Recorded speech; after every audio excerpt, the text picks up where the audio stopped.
आरोही और आरव ऑफिस की ओर जा रहे थे कि तभी आरोही के मोबाइल पर किसी का कॉल आता है। वो देखती है तो वो सोफिया का कॉल है।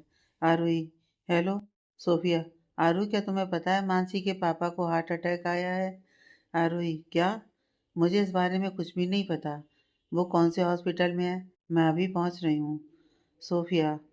वो सिटी हॉस्पिटल में है। मैं वहीं जा रही हूँ। तू भी जल्दी पहुंच। वहाँ पता नहीं वो अकेले कैसे सब सह रही होगी। आरोही ने कॉल कट कर दिया। आरव। क्या हुआ? आरोही। वो मानसी के पापा हॉस्पिटल में है। मानसी वहाँ अकेली है। मुझे उसके पास जाना है। आरव। ओके, रिलैक्स, ठीक है। तुम ऐसे घबराओ मत। तुम खुद को पहले संभालो, वरना मानसी को कैसे संभालोगी? आरोही। तुम सही कह रहे हो। आरव, चलो मैं तुम्हें हॉस्पिटल लेकर चलता हूँ। आरोही। ठीक है। आरव आरोही को लेकर हॉस्पिटल पहुंचा। आरोही ने देखा मानसी एक जगह बैठी हुई थी। आरोही मानसी के पास जाकर बैठ गई। मानसी। आरोही, तुम यहाँ क्या कर रही हो? तुम्हें यहाँ नहीं आना चाहिए था। तुम्हें यहाँ प्रॉब्लम हो सकती है। आरोही। एक लगाऊंगी तुझे। यहाँ तुम पर इतनी बड़ी मुसीबत आई है और तूने मुझे एक कॉल भी नहीं किया कि क्या तुम्हारी नज़र में हम तुम्हारी मदद के लायक भी नहीं है? मानसी। ऐसा नहीं है। मैं बस तुम्हें परेशान नहीं करना चाहती थी। तुम्हारा यहाँ आना ठीक नहीं है। आरब, तुम इसे यहाँ लेकर क्यों आए? लेकर जाओ यहाँ से इसे। यहाँ इसकी तबीयत बिगड़ने के ज़्यादा चांसेस हैं। आरोही। तुम्हें अभी मेरी फिक्र है, पागल लड़की। मुझे पता था तू सच में पागल है, लेकिन तुमने तो रिकॉर्ड ही तोड़ दिया। ठीक है, तुम नहीं चाहती कि मैं यहाँ रहूँ तो मैं चली जाऊँगी। आरब, चलो यहाँ से। आरब। आरोही, ये तुम। मानसी। तुम बहुत बुरी हो। तुम सच में जा रही हो? प्लीज़ मत जाओ, मुझे तुम्हारी ज़रूरत है। आरोही। तुम्हें किसने कहा मैं जा रही हूँ? मैं तो अंकल से मिलने जा रही हूँ। तुम बैठी रहो यहीं और थोड़ा और रो लो। मानसी। पापा आईसीयू में हैं। आरब। कोई बात नहीं, वो ठीक हो जाएंगे, लेकिन जब वो ठीक होंगे और तुम्हारे यह सूजा हुआ चेहरा देखेंगे तो फिर से बेहोश हो जाएंगे। तो तुम्हें रोना नहीं चाहिए। मानसी ने आरोही को कसकर गले लगा लिया। मानसी। मैं उनसे बहुत प्यार करती हूँ। मैं उन्हें खोना नहीं चाहती। मानसी आरोही को गले से लगाकर रो रही थी। तभी वहाँ एक नर्स आती है और उसे कहती है कि उसके पिता होश में आ चुके हैं। मानसी तुरंत उनसे मिलने दौड़ पड़ती है। आरोही। आरब, चलो हम भी उनसे मिल लेते हैं। आरब। तुम उनसे मिलो और मानसी के साथ ही रहना। मुझे ऑफिस में कुछ काम है, मैं चलता हूँ। आरोही। तुम्हें उनसे मिल लेना चाहिए, ये तुम्हारे लिए अच्छा होगा। आरब आरोही के कहने का मतलब समझ नहीं पाया, लेकिन फिर भी वो आरोही के साथ अंदर चला गया। आरब। ये क्या? ये तो मिस्टर आहूजा है। आरोही। हाँ, ये वही हैं। मानसी उनकी बेटी है। वो वेबटून कंपनी में काम कर रही है। ये बात उसके पापा को नहीं पता है, इसलिए तुम भी ऐसा कोई भी जिक्र मत करना। आरब और आरोही दोनों मिस्टर आहूजा से मिलते हैं और गुड विशेस देते हैं। आरब। मानसी, तुमने सारांश को ये बात बताई? मानसी। नहीं। आरब। मैं उसे बता देता हूँ। मानसी। नहीं, इसकी कोई ज़रूरत नहीं है। उसे इन सब से दूर रखो।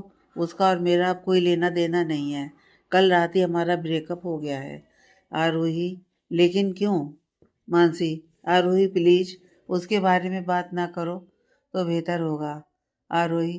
ठीक है, तुम शांत हो जाओ और मेरे साथ चलो। मानसी। लेकिन कहाँ? आरोही। अंकल के साथ यहाँ आ रहा है। तुम चलो, सोफिया भी यहीं आ रही है। हम बाहर जाकर कुछ खा लेते हैं। मुझे पता है कि तुमने ज़रूर पूरी रात कुछ नहीं खाया होगा। मानसी। नहीं, मुझे भूख नहीं है। आरोही। ठीक है, तुम कुछ मत खाना, लेकिन मेरे साथ चलो। तुम्हें कुछ देर रेस्ट की ज़रूरत है। मानसी। ठीक है, चलो। मानसी उदास आवाज़ में बोली। आरोही। आरब, तुम यहाँ संभाल लोगे ना? आरब। हाँ, मैं संभाल लूँगा। तुम मानसी का ध्यान रखना। आरोही मानसी को लेकर वहाँ से चली गई। आरोही मानसी को लेकर पास के ही एक कैफ़े में जाकर बैठती है। तभी वहाँ सोफिया भी आ जाती है। आरोही। ये लो, ये जूस पी लो। सोफिया। तुम अंकल की टेंशन मत लो, वो ठीक हो जाएंगे। मानसी। मैं उस वक्त बहुत डर गई थी। मुझे लगा कि मैंने उन्हें खो ही दिया। आरोही। तुम खुद को संभालो। मुझे पता है कि तुम्हें कैसा महसूस हो रहा है। मैंने भी अपने पापा खोए हैं, लेकिन तुम बहुत ही लकी हो जो तुम्हें उनके साथ रहने का एक और मौका मिला। मानसी। आज तक हर बार मैंने अपनी मनमानी की है, लेकिन अब नहीं। अब से सिर्फ पापा की बात मानूंगी और वो जो कहेंगे मैं वही करूंगी। आरोही, ठीक है तुम वही करना, लेकिन अभी तुम रोना बंद करो, वरना मैं भी रोने लगूंगी। आरोही, मानसी और सोफिया एक दूसरे के गले से लगे। आरोही आरब के साथ वापस घर आ जाती है। आरब ने देखा वो बहुत उदास है। आरब, तुम उदास मत हो, वो ठीक हो जाएंगे। आरोही, मैं उदास नहीं हूँ। मैं तो ये सोच रही हूँ कि मानसी लकी है जो वो उसके पापा के साथ है। मुझे तो ये मौका कभी मिला ही नहीं। बस लास्ट बार उनकी आवाज़ सुनी थी। उन्होंने मुझे हॉस्टल में कॉल किया था। वो कह रहे थे कि वो मुझसे बहुत प्यार करते हैं, और अगले दिन ही आरोही कहते हुए रो देती है। आरब प्यार से आरोही के आंसू पोंछता है और उसको गले से लगा लेता है। आरब, तुम जितना चाहो रो सकती हो। तुम ये सोचो कि मैं यहाँ हूँ ही नहीं। आरोही खुद को रोक नहीं पाई और जोर जोर से रोने लगी। 1 हफ्ता हो चुका था और मानसी अपने पापा की देखभाल में लगी हुई थी। सोफिया और आरोही से जितना हो सके उतना उसका साथ दे रही थी। तीनों दोस्त एक रेस्टोरेंट में बैठी हुई थी। सोफिया, मानसी, अब तुम्हारे पापा की तबीयत ठीक है तो अब हम बात कर सकते हैं। आरोही, हमें जानना है सारांश के साथ। मानसी, नाम भी मत लो उसका। मेरी लाइफ की वो सबसे बड़ी गलती थी जो मैंने उससे अलग होकर ठीक कर ली। सोफिया, हाँ मुझे तो पता ही था ये बंदा ज़्यादा दिन तक नहीं टिकेगा। मानसी, तुम अपनी बकवास बंद करोगी? मैं उसे सच में पसंद करती थी, लेकिन उसने मुझे कभी चाहा ही नहीं। आरोही, क्या किया उसने? मानसी, उस दिन मैं क्लब गई थी, लेकिन वापस घर लौटने के वक्त मुझे वहाँ सारांश देखा। मानसी ने आरोही और सोफिया को सब बता दिया। आरोही, सारांश ने यह गलत किया। मानसी, मैं उसे दिल से चाहने लगी थी, लेकिन उसने बिना सोचे समझे मुझ पर इल्ज़ाम लगाए। इसका मतलब उसके दिल में मेरे लिए कुछ था ही नहीं। उसने जानने की कोशिश भी नहीं की कि सच क्या है। अब तो ऐसा लगता है जैसे मैं प्यार के लिए बनी ही नहीं हूँ। आरोही, तुम्हें उसके लिए रोने की ज़रूरत नहीं है। तू स्ट्रांग है। मानसी, हाँ मैं जानती हूँ। आरोही, अच्छा ठीक है। अब मेरी बात सुनो। मैं कल परसों मंडाबरी जा रही हूँ, तो क्या आज रात साथ डिनर करें? मानसी, ठीक है मैं आऊँगी। अब मैं चलती हूँ, बाय। सोफिया, मैं भी चलती हूँ, बाद में मिलते हैं, बाय। आरोही राजस्थान मंडाबरी जाने के लिए तैयार थी। उसने अपनी पैकिंग कर ली थी और अपने कमरे से बाहर निकली। रितु, तुम रेडी हो? आरोही, हाँ मैं रेडी हूँ। आरब कहाँ है? आरब, मैं यहाँ हूँ, तुम्हारा कब से इंतज़ार कर रहा हूँ। आरोही ने देखा आरब पहले से सामने खड़ा है और उसके साथ एक सूटकेस भी है। आरोही, ये क्या है? आरब, ये मेरा सामान है। आरोही, तुम भी कहीं जा रहे हो? आरब, हाँ मैं तुम्हारे साथ जा रहा हूँ। आरोही, क्या कहा तुमने, मेरे साथ? आरब, हाँ तुम्हारे साथ। चलो हमें देर हो रही है। आरोही, लेकिन ऐसे कैसे तुम अचानक से? आरब, हाँ वो मैंने तुम्हें पहले बताया नहीं, लेकिन मैंने सोचा तुम अपनी फैमिली से मिलने जा रही हो तो क्यों ना मैं भी उनसे मिल लूँ। आखिरकार वो भी तो मेरी फैमिली बनने वाली है। आरोही, अरे नहीं, आरब मेरे साथ जाना चाहता है। अगर वो मेरे साथ आया तो वो मुझे अकेले नहीं छोड़ेगा, और मैं जो वहाँ करने जा रही हूँ वो काम नहीं हो पाएगा। आरब, क्या हुआ, क्या सोच रही हो? आरोही, वो मैं सोच रही थी कि तुम भी ना ऐसे मेरे साथ जाओगे, तुम्हारा काम कौन देखेगा? तुम्हें मेरी वजह से परेशानी हो ये मैं नहीं चाहती। तुम यहीं रहो, मैं कुछ दिन में वापस आ जाऊंगी। आरब, इसमें परेशानी कैसी? तुम मेरी गर्लफ्रेंड हो और हमारी शादी के लिए तुम उन्हें मनाने जा रही हो, तो मैं तुम्हें अकेला कैसे छोड़ दूँ? और वैसे भी मैं तुमसे एक पल के लिए भी अलग नहीं रह सकता, तो इसलिए हम साथ में चलेंगे। रितु, आरव सही कह रहा है, तुम दोनों को साथ जाना चाहिए। इससे उन लोगों को तुम दोनों के रिश्ते पर यकीन होगा। आरोही, अच्छा ठीक है। आरोही जाकर कार में बैठ गई और आरव भी ड्राइविंग सीट पर बैठ गया। आरव, आरोही, मैं तुम्हें किसी भी हालत में अकेले नहीं छोड़ने वाला। अगर चंद्रिका मौसी की बात सच हुई तो उस जगह पर तुम्हें खतरा हो सकता है। मुझे नहीं पता कि तुम्हारे दिमाग में क्या चल रहा है, लेकिन अभी मैं तुम्हें अकेले छोड़ने का खतरा नहीं उठा सकता। आरव मन ही मन बुदबुदाया। आरोही, आरोही ने आरव को बड़ी सी स्माइल दी और मन ही मन बड़बड़ाने लगी। आरब को सच नहीं पता है। मुझे नहीं पता कि वहाँ पहुँचने पर क्या होगा, वो लोग कैसे रिएक्ट करेंगे। हे भगवान, अब सब कुछ आपके हाथ में है। आरोही गहरी सोच में डूबी हुई थी। आरब, क्या सोच रही हो इतना? आरोही, डर लग रहा है। अगर मैं वहाँ गई और उन लोगों ने मुझे नहीं अपनाया तो? आरब, तुम जैसी क्यूट और प्यारी लड़की से भला कौन नाराज रह सकता है? तुम टेंशन मत लो, वो ज़रूर मान जाएंगे। आरोही, तुम्हें पता है दादाजी थोड़े स्ट्रिक्ट हैं, लेकिन दिल के अच्छे हैं। वो दादी बोली हैं, वो ज़्यादा किसी को कुछ नहीं कहती, वो बस सबको खुश देखना चाहती हैं। तुम्हें पता है वहाँ मेरी उम्र की मेरी एक बुआ है, मैं उनका नाम भूल गई। आरब, तुम वहाँ जाओगी तो सबसे मिलोगी, तुम खुश तो हो ना? आरोही, हाँ मैं खुश हूँ। आरब और आरोही दोनों मंडावरी के लिए निकल चुके थे, लेकिन इस बात से अनजान कि कोई उनका पीछा कर रहा है। फ्लाइट राजस्थान में लैंड हो चुकी थी और आरब और आरोही एयरपोर्ट से बाहर आकर टैक्सी का इंतजार कर रहे थे। वो टैक्सी में बैठ गए और उनका पीछा करने वाला इंसान उसके पीछे दूसरी गाड़ी में बैठ गया। उस इंसान ने अपना मोबाइल से किसी को कॉल किया। खंबा गाड़ी मालिक, वो लोग यहाँ पहुँच चुके हैं और वो लड़की अपने परिवार से मिलने जा रही है। रिसीवर से आवाज़ आती है। वो लड़की करना क्या चाहती है? क्या वो अपनी माँ के कातिल को ढूंढने आई है? नहीं मालिक, मुझे ऐसा नहीं लगता। अगर ऐसा होता तो वो पुलिस को लाती ना, कि अपने होने वाले पति को। रिसीवर से आवाज़ आती है, ठीक है, उन लोगों पर अपनी नज़र बनाए रखो। ये लड़की कब खतरा बन जाए कुछ कह नहीं सकते। ठीक है मालिक, मैं उनके पीछे ही हूँ और उनके हर कदम पर नज़र है मेरी। उस आदमी ने अपनी बात ख़त्म करते हुए कॉल कट कर देता है। आरब और आरोही लंबा सफ़र तय करके ठाकुर निवास पहुँच जाते हैं। आरोही टैक्सी से जैसे ही उतरती है, उसके सामने एक बहुत बड़ी हवेली होती है। हवेली के गेट के बाहर बड़ा सा नेम प्लेट लगा होता है।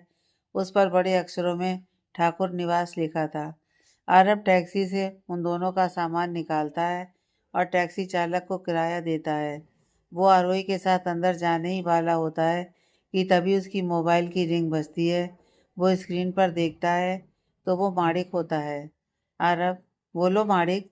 माणिक, सर, वो आपको बताना था कि वो कल यहाँ आ रही है। आरब, बहुत अच्छे। क्या ये बात सारांश को पता है? माणिक, अभी तक तो नहीं। आरब, बहुत ही बढ़िया, उसे एक अच्छा सरप्राइज मिलेगा। सारांश को पता होना चाहिए कि उसने क्या गलत किया है। माणिक, ठीक है, मैं आपके साथ हूँ। अब मैं फ़ोन रखता हूँ, मुझे उनकी स्वागत की तैयारियाँ भी करनी है। आरब, मुझे सारी अपडेट देते रहना, कोई भी चूक ना हो। माणिक, आप बिल्कुल भी टेंशन मत लीजिए, आप बस अपने ससुराल वालों का ध्यान रखिए, मैं यहाँ सब संभाल लूँगा। आरब कॉल काट देता है और मुड़कर आरोही की तरफ देखता है, लेकिन आरोही वहाँ नहीं थी। आरब, शायद आरोही अंदर चली गई। शायद मुझे उसे उनके साथ अकेला छोड़ देना चाहिए। मेरा यूँ अचानक जाना ठीक नहीं है। कुछ 15 मिनट बीत गए, लेकिन आरोही अंदर से बाहर नहीं आई। आरब को अब टेंशन होने लगी। उसने अंदर जाने का फैसला किया। वो गेट के अंदर जैसे ही गया, उसने देखा आरोही रोते हुए हवेली से बाहर निकल रही थी। आरोही अपने पिता के घर आ चुकी थी। उसने गेट खोलकर अपने कदम अंदर लिए। वो जैसे जैसे अपने कदम बढ़ा रही थी, उसकी धुंधली यादें आईने की तरह साफ हो रही थीं। आरोही को हर जगह खुद की आवाज़ आ रही थी और साथ ही अपनी माँ रागनी की आवाज़ गूंज रही थी। उसकी आंखों में खुशी के आंसू छलक रहे थे। वहाँ की हर चीज़ उन कुछ दिनों की यादें थीं जो उसने अपनी माँ के साथ आखिरी बार बिताए थे। वहाँ का आंगन, आंगन में लगे फूल, उसकी खुशबू, वहाँ की हवा उसे अपनेपन का एहसास दिला रही थी। वो हवेली के दरवाजे पर पहुंची। वो जैसे ही दरवाज़ा खटखटाने वाली थी, किसी ने पहले ही दरवाजे पर कोई आ गया। जी, आप कौन? आरोही के सामने एक औरत खड़ी थी, जिसने हरे रंग की साड़ी पहनी हुई थी। वो आरोही के दादाजी के छोटे भाई मनोज ठाकुर की धर्मपत्नी पूजा ठाकुर थी। आरोही, मैं आरोही। आरोही कुछ बोल पाती, उससे पहले ही घर के अंदर से पूजा को किसी ने आवाज़ लगाई। पूजा को आवाज़ लगाते हुए एक और औरत वहां पहुंचती है। वो आरोही की दादी सुशीला ठाकुर थी। सुशीला, पूजा तुम यहाँ क्या कर रही हो? हमें कितना काम है शादी का। पूजा, भाभी मैं तो यहाँ ये लड़की। सुशीला, लड़की? कौन है ये? बेटा तुम कौन हो? किससे मिलना है? आरोही, मैं आरोही हूँ। सुशीला, आरोही बड़ा ही प्यारा नाम है। तुमने किसी की याद दिला दी। मेरी पोती का नाम भी आरोही। पूजा, भाभी आप? आरोही, मैं आपकी पोती हूँ आरोही, आपके बेटे सागर ठाकुर की बेटी, आपकी आरोही दादी। सुशीला, क्या तुम मेरी पोती आरोही हो? आरोही, हाँ दादी माँ, मैं आरोही हूँ। सुशीला, मेरी पोती आरोही आई है। सुनो सब लोग, मेरी पोती आई है। तुम बाहर क्यों खड़ी हो? अंदर आ जाओ। सुशीला आरोही को अंदर ले आई। सुशीला की आवाज़ सुन घर के सभी लोग घर के मेन हॉल में आ गए। उस वक्त उस जगह आरोही का पूरा परिवार था। उसके दादा दादी, उसके छोटे दादा और छोटी दादी थी। वहाँ काम करने वाले भी वहाँ आकर खड़े हो गए। सुशीला अपने पति रघुवेंद्र ठाकुर के पास जाकर खड़ी हो गई। सुशीला, सुनिए, देखिए कौन आया है। हमारी पोती आई है। देखिए कितनी बड़ी हो गई। रघुवेंद्र, इतने सालों बाद ये यहाँ क्या लेने आई है? सुशीला, आप ये क्या बोल रहे हैं? वो हमारी पोती है। रघुवेंद्र, कौन पोती? किसकी पोती? ए लड़की, जैसे तुम यहाँ आई हो वैसे ही लौट जाओ यहाँ से। यहाँ तुम्हारा कोई नहीं है। सुशीला, आप ऐसा मत कहिए। वो हमारे बेटे की बेटी है, हमारा अपना खून। राघवेंद्र, हमारा खून अब इस दुनिया में नहीं है, इस बात को मान लो। तुम इस लड़की को कुछ पैसे दो और जाने के लिए कह दो। रघुवेंद्र ठाकुर वहां से जाने लगा कि तभी आरोही उसे रोक लेती है। आरोही, इतनी नफरत मुझसे, लेकिन क्यों? दादाजी, मैं यहाँ कुछ लेने तो आई हूँ, लेकिन वो पैसे नहीं है, वो आशीर्वाद है। मैंने माँ और पापा को खो दिया, मैं आप लोगों से भी दूर रही। मेरे पास अब आप लोगों से जुड़ी एक ही चीज़ है, और वो है मेरे नाम के साथ लगा ये सरनेम, आरोही ठाकुर। और अब बहुत जल्द यह भी मुझसे दूर हो जाएगा। मैं शादी करने वाली हूँ। उसके बाद मैं आपके परिवार का हिस्सा नहीं रहूंगी। एक बार सिर्फ इस अनाथ को परिवार का सुख दे दीजिए। मुझे आपके पैसे या प्रॉपर्टी नहीं चाहिए। मैं बस आपसे आशीर्वाद चाहती हूँ। आरोही रघुवेंद्र के पास गई और उनके पांव छूने लगी, लेकिन रघुवेंद्र पीछे हट गया। आरोही अपना ऐसा तिरस्कार बर्दाश्त नहीं कर पाई और वो रोते हुए हवेली के बाहर निकल आई। आरव आरोही को रोते हुए बाहर आते देखता है और वो तुरंत आरोही के पास जाता है। आरव, आरोही क्या हुआ तुम्हें? क्या तुम ठीक हो? आरोही, चलो यहाँ से आरव। आरव, लेकिन हुआ क्या? आरोही, आरव प्लीज चलो यहाँ से, वो मुझसे नफरत करते हैं। दादाजी ने मेरी तरफ देखा भी नहीं। आरोही ने अंदर जो कुछ भी हुआ वो सब आरव को बता दिया। आरव को बहुत गुस्सा आया और उसने आरोही का हाथ पकड़ लिया और उसे वापस हवेली के अंदर ले गया। आरव, चलो मेरे साथ, मैं उनसे बात करता हूँ। आरोही, आरव रुक जाओ, ऐसा मत करो। आरव आरोही का हाथ पकड़कर वापस अंदर ले गया। आरव और आरोही जैसे ही अंदर जाते हैं, वहाँ का माहौल पहले से ही गर्म होता है। वो सभी की नज़र आरव पर पड़ती है। आरव, नमस्ते, मेरा नाम आरव है, आरव मल्होत्रा। मैं आरोही से शादी करने वाला हूँ। आरोही यहाँ हम दोनों की शादी की बात करने आई है। वो यहाँ आते वक्त बहुत खुश थी कि इतने सालों बाद वो अपने परिवार से मिलेगी। उसे कहीं ना कहीं अंदाजा था कि आप लोग उससे रूखा बर्ताव करेंगे।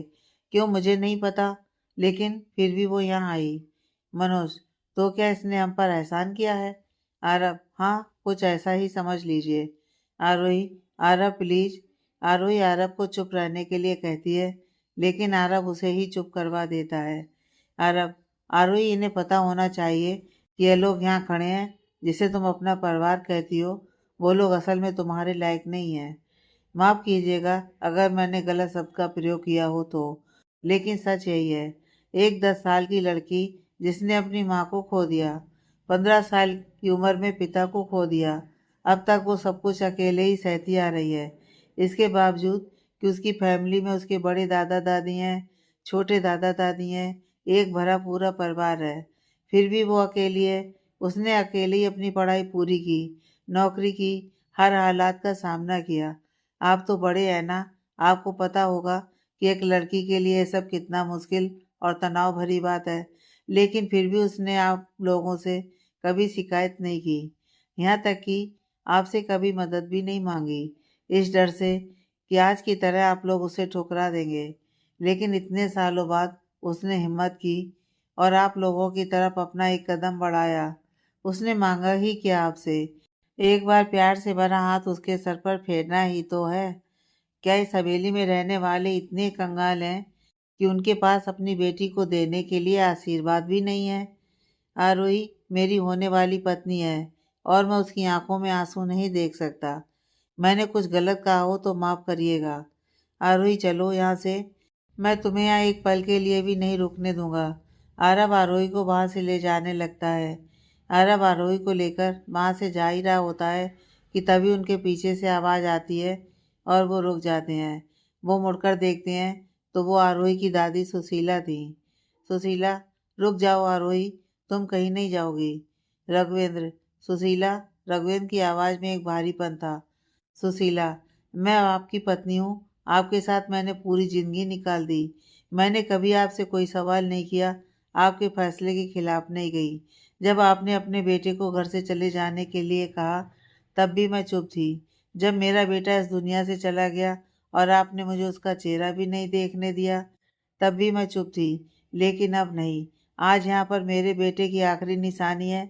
मेरे बेटे की बेटी, जो खुद सामने से हमारे बीच के रिश्ते को सुधारना चाहती है और हम उसकी तरफ एक कदम भी नहीं बढ़ा सकते, तो ये हार हमारी होगी। मैं आरोही को यहाँ से कहीं नहीं जाने दूंगी। वो यहीं रहेगी। ये मेरा फैसला है और ये फैसला सबको मानना होगा। सुशीला की बात सुनकर राघवेंद्र वहां से गुस्से में अपने कमरे में चला गया। उसे जाता देख मनोज भी वहां से चला जाता है। सुशीला, पूजा आरती की थाली लाओ। मेरी पोती और दामाद आया है। पूजा जी भाभी, अभी लाई। सुशीला ने आरव और आरोही का स्वागत आरती से किया। आरोही, थैंक यू दादी, लेकिन दादाजी? सुशीला, उनकी टेंशन मत लो, उन्हें मैं देख लूंगी। तुम बस हमारे साथ रहो। मुझे अपनी पोती के साथ बहुत सारी बातें करनी है। आरव, ये अच्छी बात नहीं है। सुशीला, क्या हुआ जमाई राजा? आरव, आप सिर्फ अपनी पोती से प्यार करेंगी और मैं कौन हूँ यहाँ? सुशीला, आप हमारे जमाई राजा हैं। आपको तो हम अपने सर पर बिराजेंगे। आरव, मुझे सर पर नहीं बिराजना। आप बस मुझे अपने चरणों में जगह दे दीजिए। बस यही काफ़ी है मेरे लिए। आरव ने सुशीला के पाँव छुए। सुशीला, सुखी रहो। आज तुम्हारी वजह से मुझे एहसास हुआ कि हम कितने गलत थे। आरोही को हमने बहुत दुख पहुंचाया है, लेकिन अब मैं तुमसे वादा करती हूँ कि आरोही को यहाँ कोई भी परेशानी नहीं होगी। आरोही, मैं आपको बता नहीं सकती कि आप सबसे मिलकर मैं कितनी खुश हूँ। सुशीला, तुम दोनों यहाँ पर बैठो। पूजा, मेहमानों वाला कमरा है ना, वो साफ करवा दो हमारे जमाई राजा के लिए। और आरोही का सामान आहाना के कमरे में रखवा दो। आरोही, आहाना मेरी बुआ है ना? मुझे याद है हम साथ में खेला करते थे। सुशीला, हाँ वो वही है। अभी वो अपने दोस्तों के साथ गई है। जब वो आएंगी तब उनसे मिल लेना। वो तुम्हें यहाँ देखकर बहुत खुश होगी। तुम दोनों अभी लंबे सफ़र से आए हो। तुम दोनों थक गए होगे। कमरे में जाकर फ्रेश हो जाओ। मैं तुम दोनों के लिए खाना लगाती हूँ। पूजा आरोही को उसकी बेटी आहना के कमरे में ले गई और आरब को दूसरे कमरे में भेजा। आरब कमरे में जाकर गहरी सोच में डूब जाता है। आरब, कुछ यहाँ अजीब है। चंद्रिका मौसी ने कहा था कि हिप्नोटाइज थेरेपी से आरोही की याददाश्त दबा दी गई थी, लेकिन उसे देख ऐसा लग रहा है जैसे उसे बचपन की सारी बातें याद हैं। जिस तरह से वो बात कर रही थी, ऐसा लग ही नहीं रहा था कि वो कुछ भूली हो। यूं अचानक से यहाँ आने की जिद करना, ये बात कुछ हजम नहीं हो रही है। कुछ तो गड़बड़ है। कुछ तो है जो आरोही मुझसे छिपा रही है। मुझे पता लगाना ही होगा। आरब खुद में ही बड़बड़ाया। आरोही आहाना के कमरे में जाकर फ्रेश हो गई और बेड पर आराम से बैठ गई। उसने एक गहरी सांस ली। आरोही, आज माँ को इंसाफ दिलाने की तरफ मेरा पहला कदम पूरा हुआ। अब मुझे यहाँ रहकर 3 काम करने हैं। पहला, माँ के कातिल को ढूंढना। दूसरा, अपने परिवार के बीच प्यार बांटना। और तीसरा, आरब को खुश रखना। आज आरब की वजह से ही मैं हूँ, वरना मेरी तो कभी हिम्मत ही नहीं होती। कहीं ना कहीं मैं आरब के साथ गलत कर रही हूँ। मुझे उससे सच नहीं छुपाना चाहिए, लेकिन मैं करूँ भी तो क्या करूँ? अगर गलती से भी उससे भनक हो गई तो वो मुझे कुछ करने ही नहीं देगा। आई एम सॉरी आरब, लेकिन मैं तुम्हें अभी कुछ बता नहीं सकती। लेकिन तुमने मेरे लिए जो किया है उसके लिए मैं थैंक यू तो बोल ही सकती हूँ। आरोही मन ही मन सोचते हुए बाहर निकली। आरोही गेस्ट रूम की ओर बढ़ रही थी। वहाँ की काफ़ी सारी चीज़ें ऐसी थीं जो वैसी की वैसी थीं। उसे बचपन की बातें ताज़ा होते हुए नजर आ रही थीं। आरोही गेस्ट रूम के बाहर आकर खड़ी हो जाती है और दरवाजे को एक बार खटखटाते हुए अंदर चली जाती है। जो जैसे ही अंदर पहुंचती है तभी आरव अंदर के बाथरूम से बाहर निकलता है। आरोही सामने खड़े आरव को देखती ही रह जाती है। उसने कमर पर सिर्फ एक टॉवल लपेटा हुआ था और बदन से पानी की बूंदें सरसर करते हुए नीचे आ रही थीं। उसका सुडौल शरीर आरोही को अपनी ओर आकर्षित कर रहा था। आरव, आरोही तुम? आरव के बोलते ही आरोही होश में आ गई। आरोही, हाँ, वो मैं तो यहाँ तुमसे मिलने आई थी, लेकिन शायद गलत वक्त पर आ गई। मुझे यहाँ से जाना चाहिए। बाय। आरोही वहाँ से जा ही रही होती है कि आरव तुरंत दरवाजे को बंद कर देता है। आरव, इतनी आसानी से तुम अब नहीं जा सकती। आरव आरोही के बहुत ही करीब था। आरोही की दिल की धड़कनें तेज हो गई थीं। उसने अपनी आंखें बंद कर लीं। आरोही, हटो आरव, मुझे जाने दो। आरव, कभी तुम मुझे जाने के लिए कहती हो तो कभी खुद जाने की बात करती हो। इससे अच्छा तो तुम मेरे पास आया ही मत करो। बिना वजह मैं तुम्हें देख एक्साइटेड हो जाता हूँ। आरोही, अभी मेरी हालत भी ऐसी ही है, इसलिए बोल रही हूँ। मेरा यहाँ से जाना ही ठीक है। आरव, खुद को रोको मत। आरोही, ये जगह और ये वक्त ठीक नहीं है। तुम अपने कपड़े पहन लो, यहाँ कुछ कुछ हो रहा है। आरव, तुम्हें किसी ने बताया कि तुम कितनी क्यूट हो? आरोही, वो तो मुझे बचपन से पता है। आरव, मुझे तुमसे कुछ जानना है, लेकिन अभी नहीं, बाद में, क्योंकि मुझे भी कुछ कुछ हो रहा है। इसलिए तुम्हें यहाँ से सचमुच जाना चाहिए। आरव ने आरोही को कमरे से बाहर कर दिया। आरोही, ये लड़का किसी दिन मेरे हाथ से जरूर पिटेगा। आरोही वापस अपने कमरे में चली गई। आरोही के जाते ही आरव ने किसी अनजान व्यक्ति को कॉल किया। आरव, सब तैयारी हो गई है क्या? तुम तैयार हो? अब जो करना है तुम्हें ही करना है। रिसीवर से आवाज़ आती है। हाँ, मैं तैयार हूँ और अब मैं पीछे नहीं हटने वाली। आरव आरोही के साथ मंडारबरी में था और यहाँ उसका सारा काम सारांश और माणिक देख रहे थे। माणिक, मिस्टर सारांश, आज आरव सर नहीं है और मिस्टर आहूजा के साथ बहुत ही इम्पोर्टेंट मीटिंग है। आपको उस मीटिंग में रहना होगा। सारांश, अच्छा ठीक है। माणिक, मिस्टर सारांश, आपको देख ऐसा लग रहा है जैसे आपकी तबीयत ठीक नहीं है। कुछ हुआ है क्या? मैं डॉक्टर को बुलाऊं? सारांश, नहीं, इसकी ज़रूरत नहीं है, मैं ठीक हूँ। माणिक, लग तो नहीं रहा। आप मुझे बता सकते हैं, आखिर हम इतने सालों से साथ काम कर रहे हैं। सारांश, बात यह है कि सारांश कुछ बोल पाता उससे पहले ही केबिन के दरवाजे को कोई नॉक करता है। Excuse me sir, mister Ahuja के पर्सनल सेक्रेटरी जिग्नेश जी आए हैं। माणिक, मिस्टर आहूजा के पर्सनल सेक्रेटरी जिग्नेश आ गए? उन्हें मीटिंग रूम में ले जाओ और उनकी खातिरदारी करो, मैं अभी आया। सारांश, चलो हम उनसे मिल लेते हैं। माणिक, आप सब संभाल तो लेंगे ना? सारांश, तुम इतना डर क्यों रहे हो? आने वाला इंसान है, कोई भूत तो नहीं। माणिक, मिस्टर आहूजा इस कंपनी के खास क्लाइंट हैं और हम उन्हें किसी भी हालत में खो नहीं सकते। आरव सर यहाँ नहीं है तो सब कुछ हमें ही संभालना है। हमसे कोई भूल हो गई और ये हमारे हाथ से निकल गया तो मुझे बहुत डर लग रहा है। सारांश, अब ये ओवर एक्टिंग करना बंद करो। आरव नहीं है तो क्या हुआ, मैं हूं ना, मैं संभाल लूंगा। सारांश और माणिक मीटिंग रूम में पहुंचते हैं।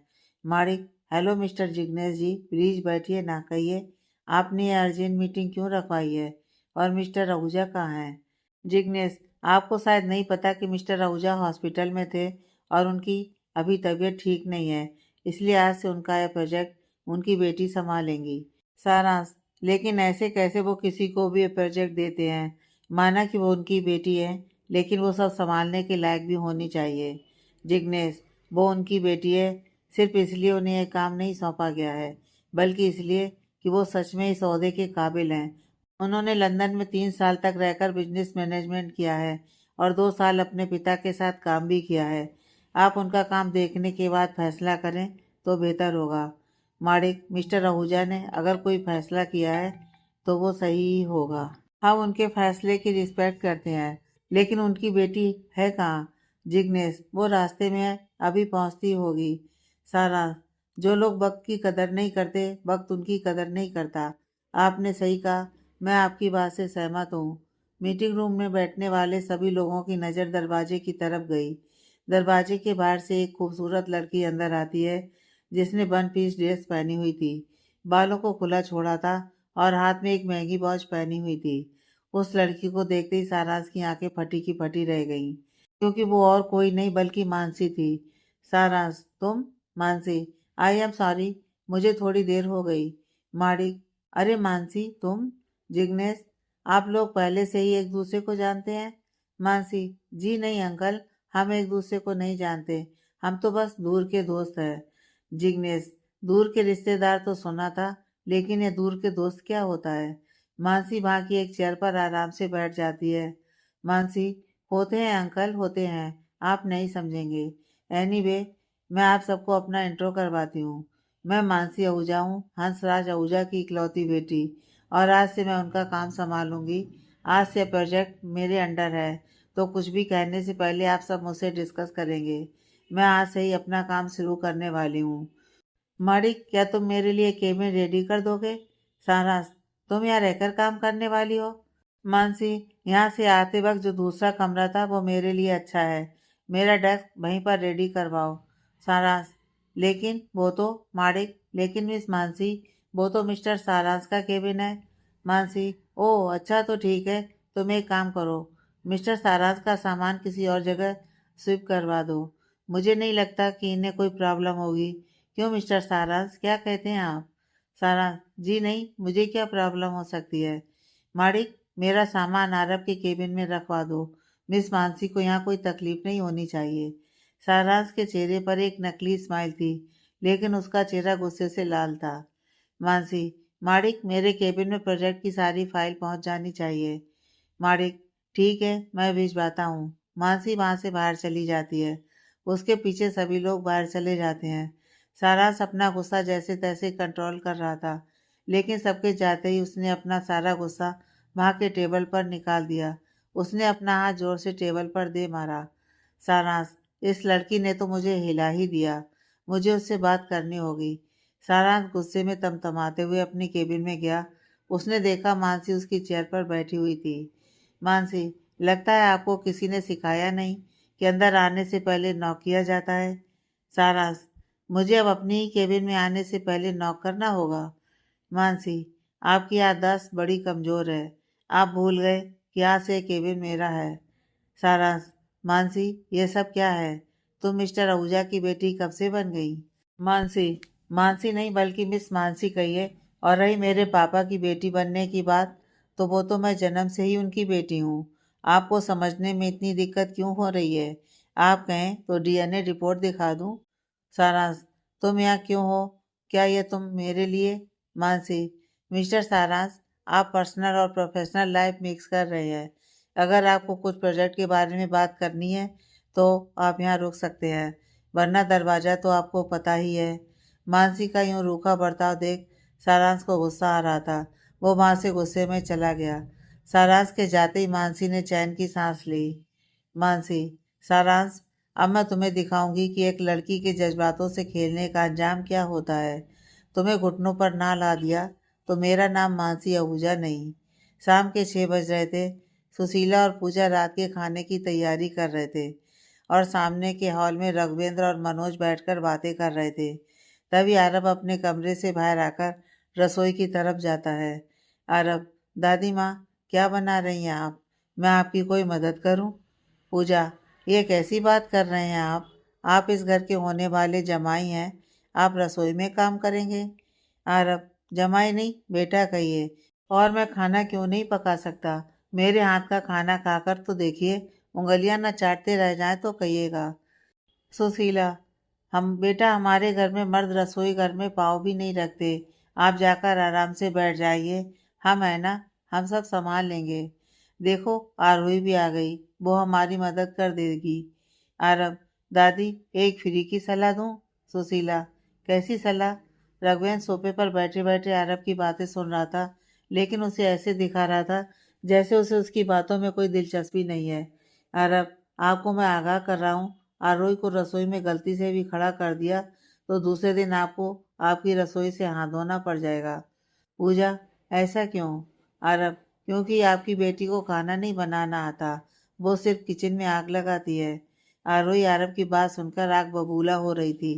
आरोही, तुम मेरी ही दादी से मेरी बुराई कर रहे हो, तुम बहुत बुरे हो। आरब, तुम्हें खाना बनाना नहीं आता, इसमें मैंने गलत क्या कह दिया? आरब ने आरोही को आंखों से रघुवेंद्र की तरफ इशारा किया। आरोही आरब का इशारा समझ गई। सुशीला, आरोही तुम्हें खाना बनाना नहीं आता? आरोही, जी दादी, मुझे नहीं आता।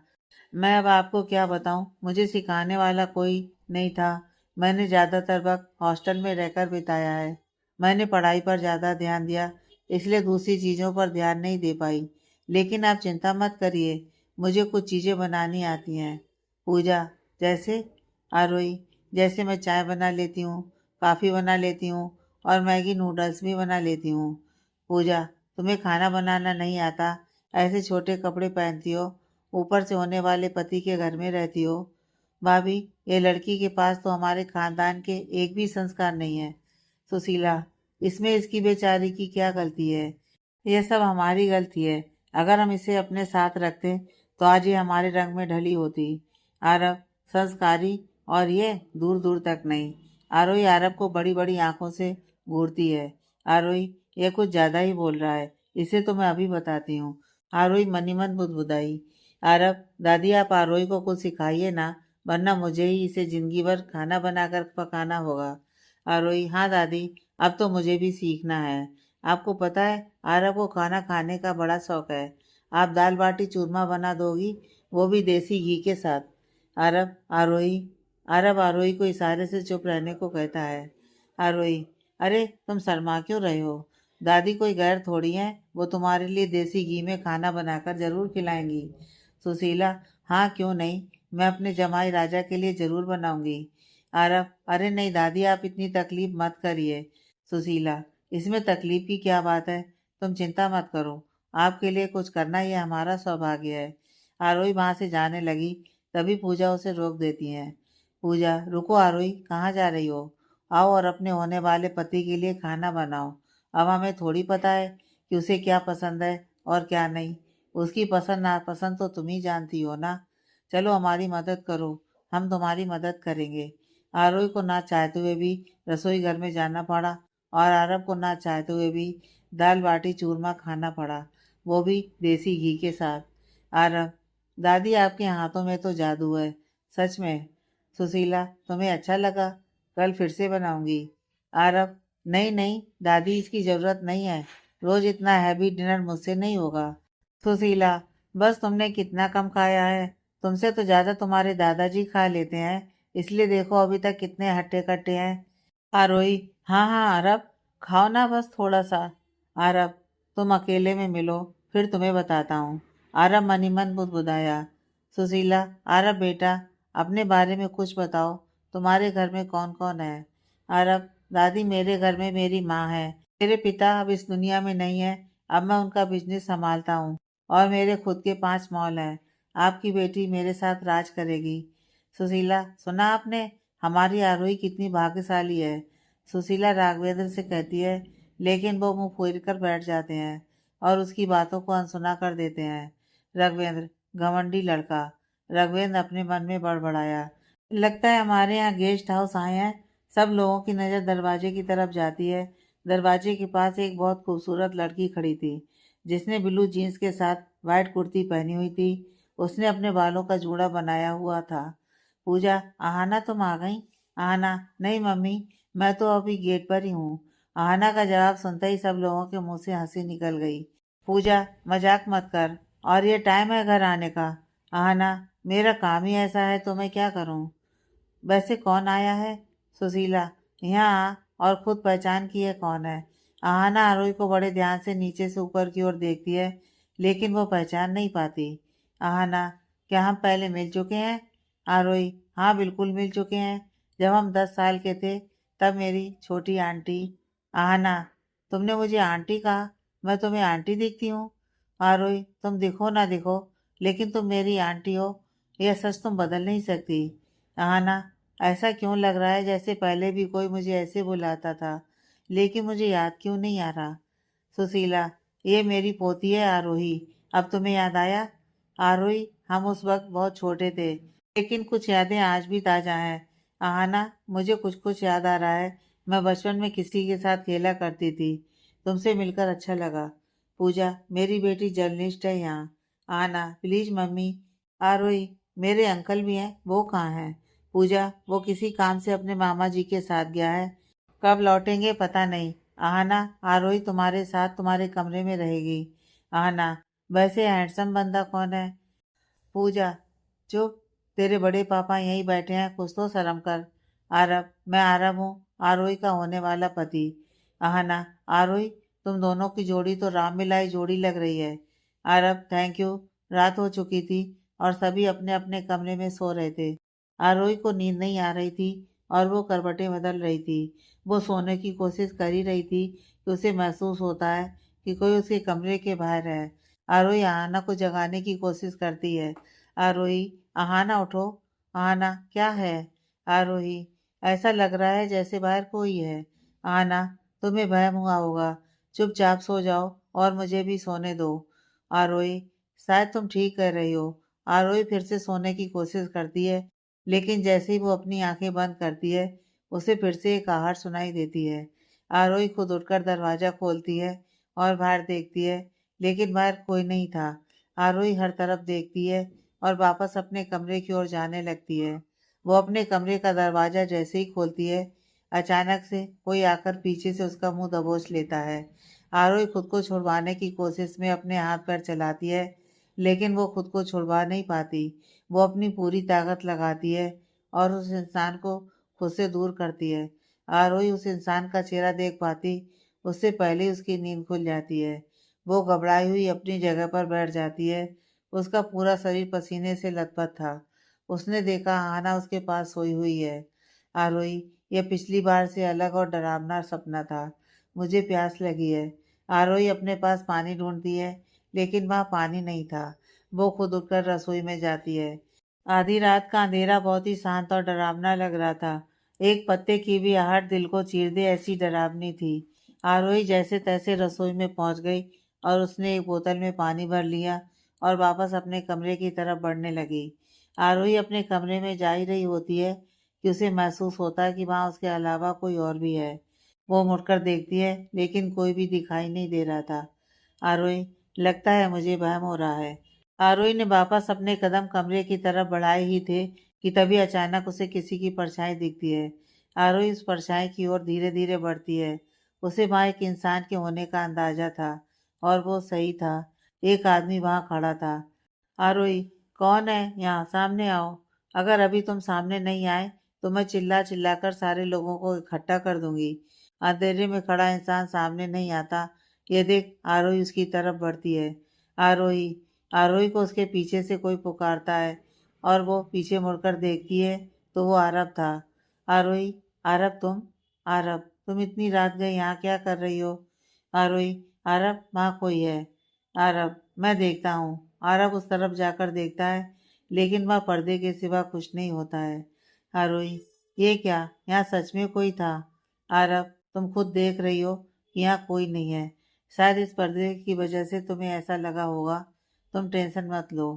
आरोही, वैसे तुम यहाँ क्या कर रहे हो? आरव, मुझे भी प्यास लगी थी।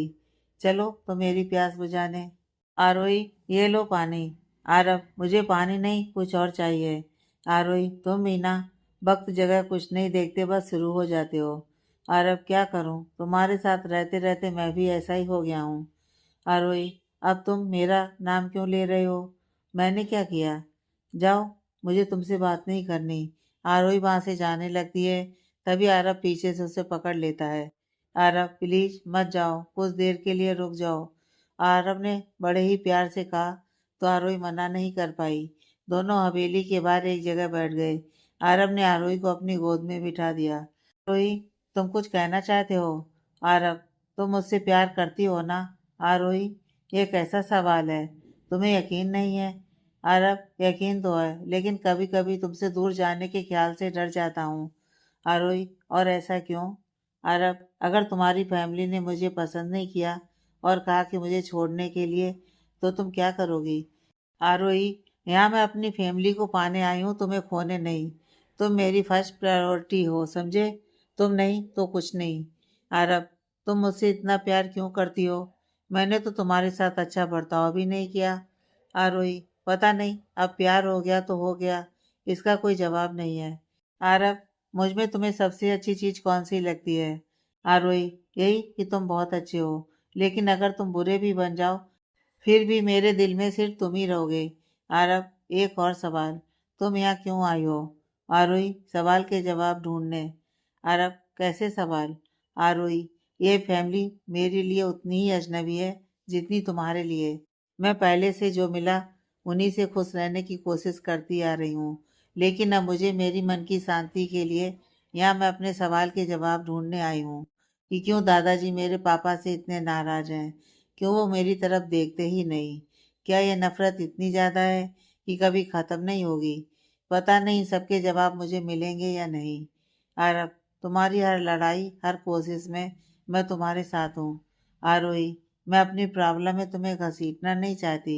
आरब, ऐसा कुछ नहीं, ये मैं तुम्हारे लिए नहीं बल्कि अपने लिए कर रहा हूँ। तुम्हें तुम्हारे सवाल के जवाब मिलेंगे तो तुम खुश हो जाओगी, तो मैं भी खुश रहूँगा। आरोही, अगर मैं तुमसे कुछ बातें छुपाऊं तो क्या तुम उसके लिए मुझे माफ़ करोगे?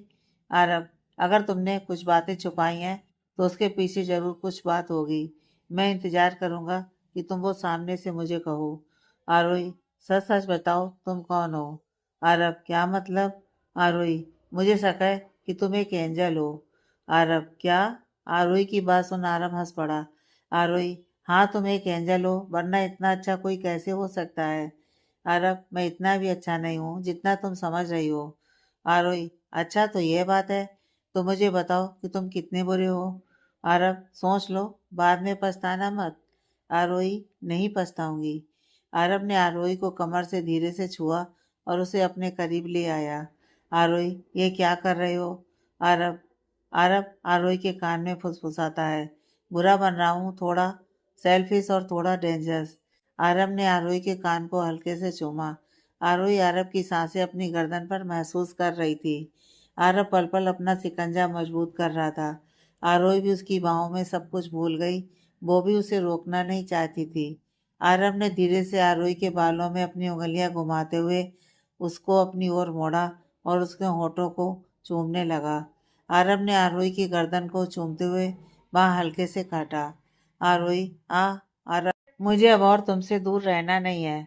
आरोही, मुझे भी नहीं। आरोही ने आरब के होठों पर अपने होठ रख दिए। आरोही गहरी नींद में थी। उसने अपनी आंखें धीरे से खोलती है और अपनी जगह पर बैठ गई। उसमें अंगड़ाई लेने की भी ताकत नहीं थी। उसे पिछली रात की आरब से मुलाकात याद आई। पिछली रात वो बहुत देर से सोई थी। उसने घड़ी की तरफ नजर डाली तो सुबह के 10 बज रहे थे। आरोही, अरे ये क्या, 10 बज रहे हैं, मैं इतनी देर तक कैसे सो सकती हूँ? आरोही उठ जाती है और नहाने के लिए बाथरूम में जाती है। वो ब्रश करने लगती है, तभी उसकी गर्दन में हल्का सा दर्द होता है। वो आईने में खुद को देखती है और अपने बालों को हटाती है। ये क्या हो गया? इस निशान को छुपाना होगा, किसी ने देख लिया तो पता नहीं क्या क्या सोचेगा। आरोही ने नहा लिया और आरब ने जो लव बाइट दी थी उसे मेकअप से छुपा लिया और बाहर आ गई। बाहर आकर देखा तो वहाँ सब लोगों की अलग ही चहल पहल हो रही थी। आरोही, ये सब क्या हो रहा है? सुशीला, अरे आरोही, तुम जाग गई? आ जाओ, यहाँ हमारे पास बैठो। आरोही ने देखा घर में कुछ मेहमान आए थे। सुशीला के सामने 45 वर्ष का आदमी बैठा हुआ था और साथ में एक औरत थी जिसकी उम्र लगभग 40 वर्ष तक होगी, और साथ ही 22-23 साल की एक खूबसूरत लड़की बैठी हुई थी जिसने सलवार सूट पहना हुआ था और बालों को खुला छोड़ा था। कानों में छोटी सी बूंदें पहनी हुई थी और एक हाथ में सिंपल सा ब्रेसलेट पहना हुआ था। आरोही, दादी ये कौन है? सुशीला, ये प्रमोद जी हैं और ये है इनकी पत्नी सीता और ये इनकी बेटी समायरा। ये हमारे होने वाले संबंधी हैं। मनोज का बड़ा बेटा राजवीर है ना, उसकी शादी इनकी बेटी समायरा से तय हुई है। Aarohi, hello aunty, hello uncle. Sushila, ये मेरी इकलौती पोती है, कल ही बेंगलोर से आई है। सीता, बड़ी खूबसूरत है आपकी पोती, क्या करती हो तुम बेटी? आरोही, मैं वहाँ एक कंपनी में मैनेजर की पोस्ट पर हूँ। सीता, बहुत अच्छी बात है। सुशीला जी, इसके लिए कोई लड़का ढूंढा है या नहीं? क्या मैं किसी लड़के को दिखाऊं? आरोही, वो बात यह है कि आरोही कुछ बोल पाती उससे पहले उसके कंधे पर कुछ भारी सा महसूस होता है। उसने देखा आरब उसे पकड़े हुए उसके साथ खड़ा है। आरब, इसकी जरूरत नहीं आंटी। आरोही का पहले से एक बॉयफ्रेंड है और वो बहुत जल्दी शादी भी करने वाली है। सीता, आप? आरब, मैं आरब मल्होत्रा हूँ, आरोही का बॉयफ्रेंड। समायरा आरब को बड़े ध्यान से देखती है। समायरा, आपको कहीं देखा देखा सा लग रहा है, लेकिन कहाँ देखा वो याद नहीं आ रहा। अरे हाँ, आप तो वही हैं, याद आया, आरब मल्होत्रा। मैंने टीवी पर आपका इंटरव्यू देखा था। मम्मी पापा ये बंगलौर के बहुत बड़े बिजनेसमैन हैं। आरब, आप तो मुझे शर्मिंदा कर रही हैं, मैं इतना भी ज़्यादा फेमस नहीं हूँ। समायरा की तारीफ करने से आरोही को थोड़ी जलन की अनुभूति हुई। आरोही, ये ऐसा ही है, ये खुद को शो ऑफ नहीं करता। आरब, आरोही, क्या तुम मुझे पानी पिलाओगी? आरोही, हाँ क्यों नहीं। आरोही के चेहरे पर तीखी मुस्कान थी। आरब समझ चुका था कि आरोही को जलन हो रही थी। आरब वहीं सबके साथ बैठ गया और बातें करने लगा। आरोही आरब के लिए गिलास में पानी भर रही थी, तभी उसके कानों में एक अजीब सी आवाज आने लगी। टक टक टक टक। उस आवाज को सुन आरोही अचानक से सहम गई। ना जाने क्यों आरोही का दिल डर के मारे धड़कने लगा। यह तो वही आवाज है जो कल रात मैंने सुनी थी। आरोही अपने में ही बड़बड़ाई। आरोही खुद को काबू कर पाती उससे पहले उसके कंधे पर उसे एक दबाव सा महसूस हुआ और डर के मारे उसके हाथ से पानी का गिलास छूट गया। अरब, आरोही, क्या हुआ? क्या तुम ठीक हो? आरोही, मैं ठीक हूँ। आरोही ने देखा उसके सामने आरब खड़ा था। उसने अपने आसपास देखा तो सभी लोग उठकर उसके पास आ रहे थे। सुशीला, आरोही, तुम्हें चोट तो नहीं लगी ना? आरोही, मैं ठीक हूँ दादी, बस हाथ से गिलास छूट गया। सब लोग आरोही को घेर कर खड़े थे, लेकिन आरोही की नज़र उस इंसान को ढूंढ रही थी जिसके पास से वो आवाज़ आ रही थी। आरोही ने देखा एक आदमी सामने से चला आ रहा है। उस आदमी ने सफारी सूट पहना हुआ था। वो उम्र में लगभग 50 साल का होगा। उसके बाल सफ़ेद हो गए थे। हाथ में रोलेक्स वॉच पहनी हुई थी और हर उंगली में एक हीरे की अंगूठी थी। वो एक छड़ी के सहारे चल रहा था। ये वही छड़ी थी जिसकी आवाज़ आरोही को सुनाई दे रही थी। आरोही उस इंसान को बड़े ही ध्यान से देख रही थी, जैसे उसे पहचानने की कोशिश कर रही हो। लगता है बच्ची किसी चीज़ से डर गई है। उस सामने खड़े इंसान ने आरोही को देखते हुए कहा। आरोही, नहीं, ऐसा नहीं है। आप सब लोग छोटी सी बात को बड़ा मत बनाइए। मेरे हाथ से बस गलती से गिलास गिर गया था, बस। और वैसे भी यहाँ डरने लायक कुछ है ही नहीं। यहाँ सारे मेरे अपने हैं। आरब, आपकी तारीफ। पूजा, ये मेरा भाई है गोरखनाथ। ये यहीं हमारे साथ ही रहते हैं। मेरे बेटे को बिजनेस में मदद कर रहे हैं। आरब, आपसे मिलकर खुशी हुई। वैसे आप क्या बिजनेस करते हैं? गोरखनाथ, मेरा ज्वेलरी डिजाइनिंग का बिजनेस है। अरब, हाँ, वो आपकी उंगलियां देखकर ही पता चलता है। सुशीला, आप लोग काम की बात बाद में कर लेना, आप मुझे गहने दिखाइए। हमारी बहू और बेटी दोनों के लिए लेना है। हमारी बेटी भी बहुत जल्दी शादी करने वाली है। अरब, आप पैसों की चिंता मत करिए, लेकिन आरोही को सबसे अच्छी ज्वेलरी दिखाइएगा। गोरखनाथ, हाँ क्यों नहीं, प्लीज आप सब लोग बैठ जाइए। आरोही, मुझे गहनों का शौक नहीं है, कोई सिंपल सी चैन होगी तो भी चलेगा। आरब, तुम बस अपने बारे में सोचती हो, कभी कभी मेरे बारे में भी सोच लिया करो। मुझे भी देखना है कि तुम साड़ी और गहनों में कैसी लगती हो। सब लोग गहने देखने बैठ गए, लेकिन आरोही की नज़र सिर्फ गोरखनाथ पर थी। यह इंसान कुछ जाना पहचाना लगता है। इसे देखते नेगेटिव एनर्जी महसूस हो रही है। इसकी ये छड़ी की आवाज़ ऐसा लगता है जैसे मैंने पहले भी सुनी है, लेकिन कब और कहाँ? क्या कल रात जो मैंने सुना वो मेरा वहम था या फिर कोई सच में इंसान? आरोही गहरी सोच में डूबी हुई थी और गोरखनाथ को घूरे जा रही थी। आगे की कहानी नेक्स्ट पार्ट में।